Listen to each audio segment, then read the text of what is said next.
La Pascua. ¿Qué tiene que ver con nosotros en la actualidad? Hay muchas personas que suelen expresar un buen deseo para esta época. Al decir, por ejemplo, felices Pascuas, que tengas buenas Pascuas, que la pases bien. Incluso se regalan un chocolate, comparten una rosca de Pascua y todo parece sugerir un buen ambiente. Pero ¿te hiciste la pregunta? ¿Qué pasó en la Pascua? ¿Qué es la Pascua? Y una pregunta un poco más profunda. ¿Qué tiene que ver la Pascua conmigo? ¿Te preguntaste eso alguna vez? Quiero decirte que a diferencia de otras celebraciones como el Día del Padre, el Día de la Madre, el Día del Niño, esta celebración incluye a todos en general y debería afectarnos de manera significativa. La Pascua en realidad sí tiene una relación directa contigo hoy, y si la puedes comprender, va a afectar tu vida para siempre.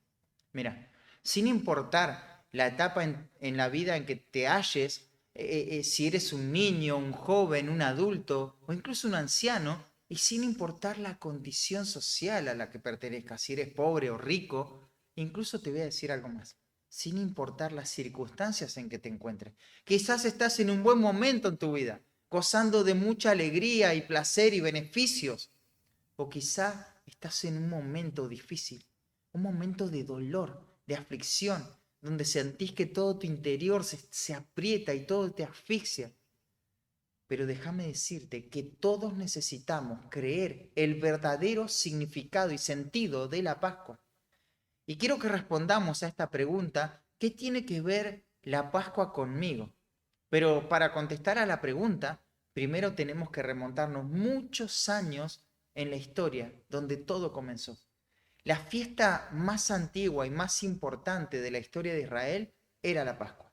Por más de 400 años, ellos habían sufrido la esclavitud en Egipto, en donde sus vidas fueron amargadas por el trato hostil de los egipcios. Pero ellos clamaron a Dios por ayuda, y Él los oyó, y envió a Moisés y Aarón a liberarlos.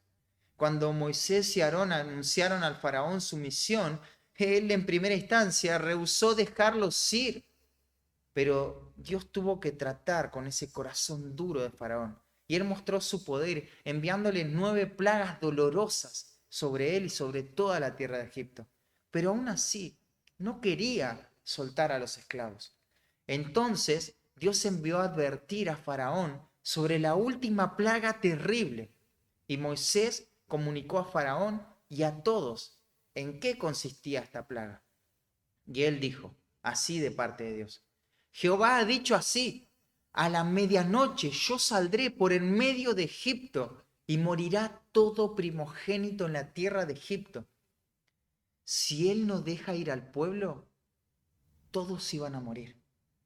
Y él optó por rechazar el mensaje de Dios y sus hijos mayores murieron. Él no hizo caso a la palabra de Dios.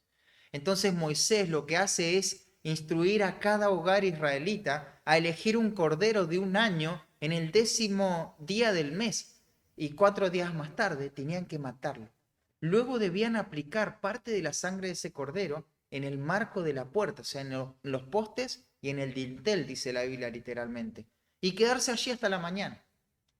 Obedecer esta instrucción les aseguraba estar bajo la protección de Dios. Pero obedecer estas palabras en sí representaban la fe que tenían en las palabras dadas por Dios. Entonces, el cordero fue asado, fue comido por la noche con un pan sin levadura y hierbas amargas. Y todo esto representaba la liberación y la amargura de la esclavitud de Egipto. A la medianoche el Señor cumplió su promesa y castigó a todos aquellos que no obedecieron la instrucción, y murieron los primogénitos de los egipcios. Pero pasó de largo, pasó por alto, por los lugares que tenían sangre en los postes y en los dinteles de las puertas. Esto es lo que básicamente significa la Pascua: pasar por alto. Literalmente fueron salvados por la sangre del Cordero. La gente de Egipto estaba muy conmocionada por toda esta situación, incluyendo al faraón. Así que ellos van a suplicar a los israelitas que se fueran inmediatamente. Les cargaron de plata, de oro, de vestidos y les apremiaron, los apuraron para que se vayan, pensando que todos iban a morir. Y así salió el pueblo de Israel de la esclavitud de Egipto apresuradamente a la tierra prometida. Y desde ese día en adelante, Israel celebra la Pascua. Esto es un recordatorio de la gran salvación que Dios dio a aquellos que atendieron su orden dada por medio de Moisés. Y ahora un poco más adelante en la historia, esto sí nos acerca un poco más al significado de la Pascua, porque en el Nuevo Testamento se identifica claramente a Cristo como el cumplimiento de la Pascua. Juan el Bautista llamó a Jesús el Cordero de Dios que quita el pecado del mundo. Y según la cronología de Juan, Jesús estaba colgado en la cruz en el tiempo preciso en que se mataba a los corderos de la Pascua, a los corderos pascuales. Se le identifica a Jesús, por ejemplo, en el último libro de la Biblia, en 28 oportunidades como el Cordero. Y Pablo, un apóstol de Cristo que escribió la mayor cantidad del Nuevo Testamento, dice así: porque nuestra Pascua, que es Cristo, ya ha sido sacrificada por nosotros. Como Dios usó el Cordero en Egipto para salvar a los primogénitos obedientes y librar a todo Israel de la esclavitud, así Cristo hoy salva a los que obedecen al Evangelio y los libra de la esclavitud del pecado. La Biblia dice que por causa del pecado estamos separados de Dios, pero también afirma que este problema de pecado es debido a nuestra naturaleza caída. Estamos radicalmente corrompidos delante de Dios. En lo más profundo de nuestro corazón no hay amor, no hay buenas intenciones. Es todo egoísmo y orgullo. Es un deseo por gobernar nuestras propias vidas, dejando al Dios que nos creó de lado. Jesús dijo que de dentro del corazón del hombre salen los malos pensamientos, los homicidios, los adulterios, las fornicaciones, los hurtos, los falsos testimonios, las blasfemias.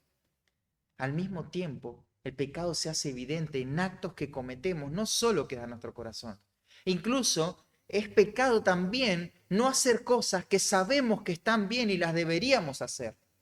El libro de Romanos describe la condición humana de manera deplorable. Somos culpables delante de Dios. Estamos muertos espiritualmente y nuestra historia de vida es una desgracia ante los ojos de Dios. Dios nos creó para adorarlo, para amarle y para vivir para su gloria.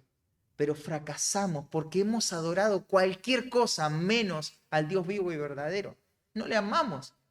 ¿Acaso no vivimos nuestra vida muchas veces como si Dios no existiera y como si nunca tendríamos que rendirle cuentas? Muchos llenamos nuestra boca con expresiones supersticiosas como, bueno, si Dios quiere, pero en realidad no nos interesa lo que Dios quiere, no nos interesa su voluntad sobre nuestra vida. Y lo que empeora aún estas noticias es que no solamente estamos perdidos, sino en que en este estado nos aguarda una destrucción duradera, eterna, para siempre. Dios prometió que los impíos se iban a perder en el infierno por toda la eternidad.